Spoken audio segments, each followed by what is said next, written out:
Hey, this is Future Wreck-It Rob. I forgot to mention this in the video, but I figured I would mention this now. Don't buy this pack.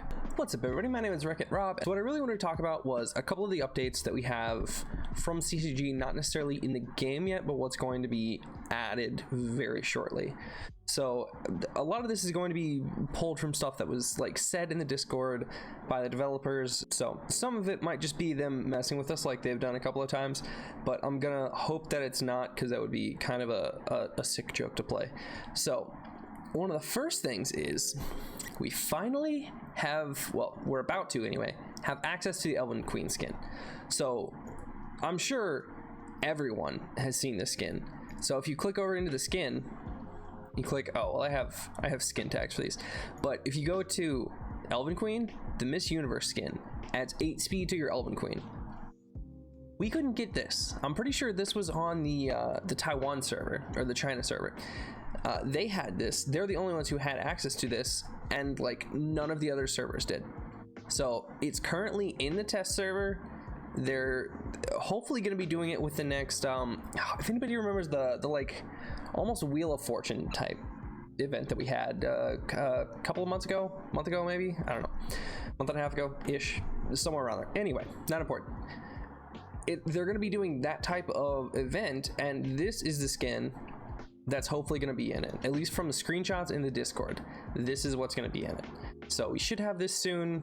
I'm gonna be honest, I'm gonna spend gems on this until I get this skin. I'm at least gonna spend this like 4 or 5 times a day just trying to get the skin, because Elven Queen is one of my favorite Nat 5s. She's the one I use probably the most, and I am super excited to add 8 speed to her just for nothing, because what this skin does is, if you go and look, so her base speed is 108.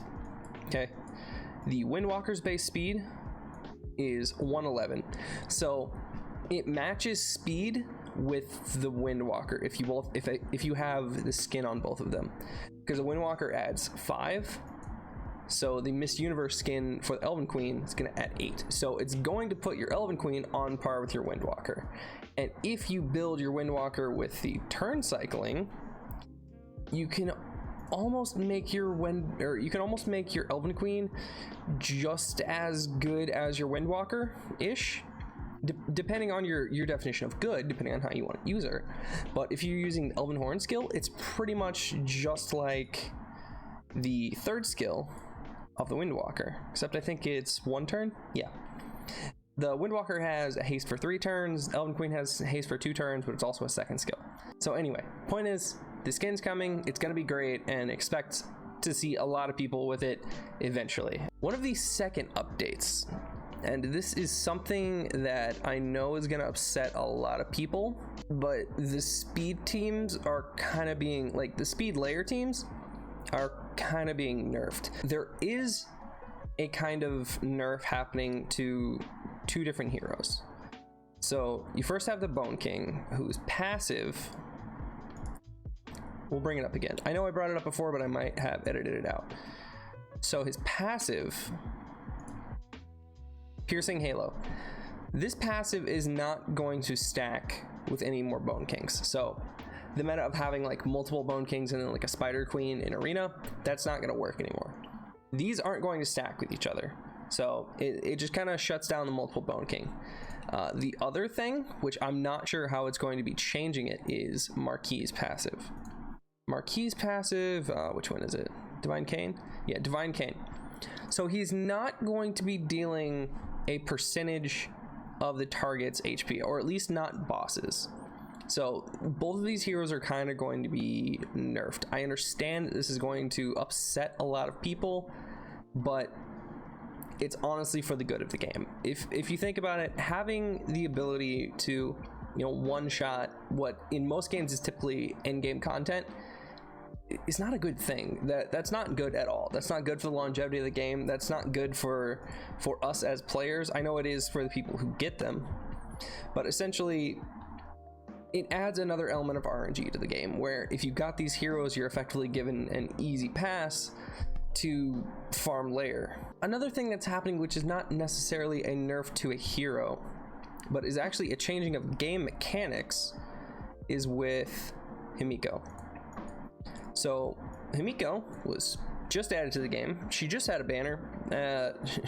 She was the victim of the horrible rollback, you know, the word that we like to not talk about anymore. It has to deal with Himiko. So if any of you are in the loop about speed teams, things that have been happening, even if you don't have the units, know that you can one-shot the layer boss with Himiko. Because, and this is another problem with passive stacking, if we come over to, where is he? Mountain King. Mountain King's passive, my favorite passive. For each active buff, increase own attack by 30%. Now this normally isn't going to be the problem. The limit to buffs, like normal in the game, is 10. The limit to like feasible buffs that you can get is lower, but the actual limit to what you're supposed to get is 10. Problem with that. So one of the few buffs that is not limited by that is the heal buff. So what you can do is you can take the druid on his third skill, this one, Purifying Rain. Throw up HP regen effect for 2 turns. You can take Himiko's third skill. Which one is it? I don't have Himiko, so I gotta check. Which one is it? Yeah, copy all of their buffs to each other. When you do that, it creates a ridiculous amount of heal effects on everyone if they have heal buffs. So what people were doing was taking like level 1 Troll Lancers, having them get damage dealt to them, taking a Himiko, using that third skill, doing all of the heals on everybody, and then because all of those heals count as beneficial effects, taking this passive on the Mountain King and just immediately nuking the boss. It's legitimately a 1 or 2 second layer team. I think it's like a 1.5 seconds. It's so many buffs happening at once that it almost breaks your game. It almost shuts it down. And so what's happening is the amount of heal buffs you're getting are going to be limited. We don't know to what number, and it's not necessarily a nerf to a specific hero as it is a nerf to a game mechanic that's kind of broken to begin with. This, again, I know people are going to get upset about. I understand.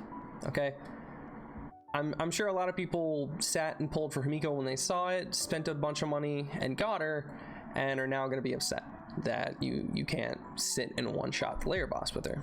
They're going to be upset. They're going to want their money back or anything. And I think it's really important to understand, while certain people are getting kind of screwed over with this, the important point is that this is not good for the game. Okay, having anything where there's in-game content and you're able to easily speedrun it, even if you were a level like 15 or something, if you're able to bring Himiko, nuke everyone, or nuke a single boss down when you're a super low level, that gives you an instant express pass to the top of every leaderboard, to the top of Arena, Apex, anywhere, because you're able to sit and farm runes at a speed that I've been playing this game since it was released. Like when I started, there wasn't even a level 50 in the game, in, you know, on like America or any of the America or EU servers or anything. There wasn't a level 50 when I started playing. That was how early I started playing, and I've been playing pretty consistently since then. Having someone just come into the game who gets a couple of lucky pulls and is able to sit and farm in-game content faster than me, when I have spent money, I have sat and grinded, and I make videos on this game all of the time. I understand how they work. To have something like that is not good for the community at all.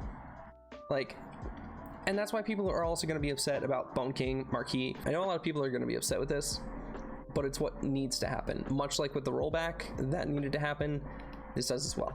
I would like to ask everybody who sees this, not get upset, please. We've already had plenty happen that people get upset over. Don't get upset over this. It's something that needs to happen.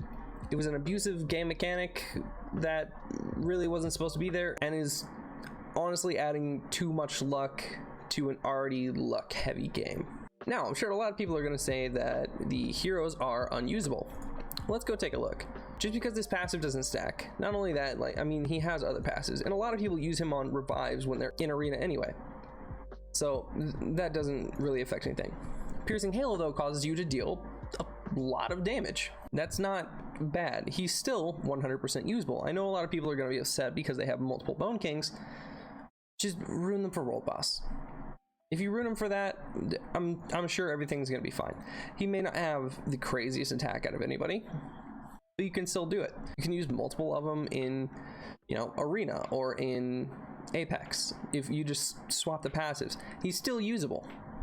Himiko, she's not even getting nerfed, but let's just go take a look at her instead. So this still amazing. You can copy in all of an ally's buffs to everybody. That's great. Balance their HP, great. If someone's dead, you can pretty much bring them back up to full HP, especially if you're in layer. Really, her entire kit is still super fun, super usable, and there's a lot of things that you can do with it. Marquis. Now, Marquis is the one who I've seen a lot of people upset about. Everyone is going to be upset because you can't use Divine Cain as well. He's not going to be dealing a percentage of HP. Well, they're still going to be replacing this with something, and even though it is a slight nerf, this skill was causing a horrible break in the game. But not even that, you also have another passive, Ancient Tactics, which I personally like, and this is the one that I would use. I would use him on Ancient Tactics. I would throw him in RTA, and this is how I would use him.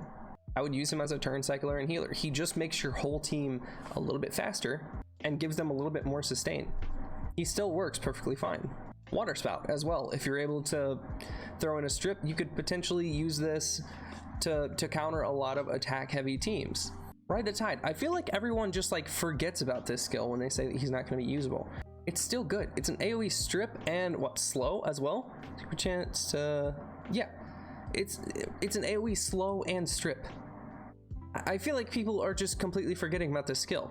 And his first skill, he's constantly causing the person who's the most dead on your team to take a little bit more damage before they die.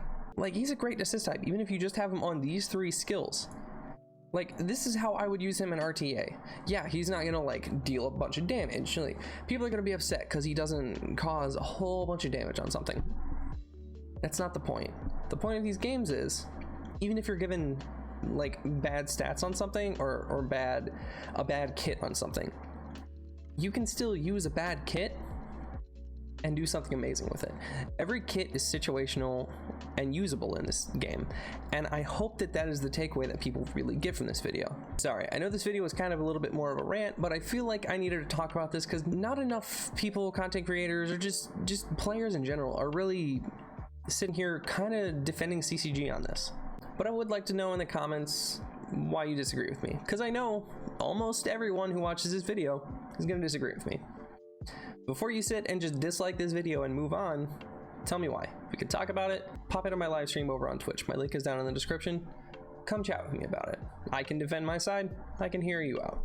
Just an update as well on my Twitch channel. I just got affiliate status. So I added plenty of cool new features to the channel since becoming affiliate. That's kind of what I've sat and done the last day, and I would love to come sit and share those new things with everyone in my community. And I hope that everybody enjoyed this video. If you did, please do me a favor and wreck that like button as well as the subscribe button down below, and I will see you on the next video. Later.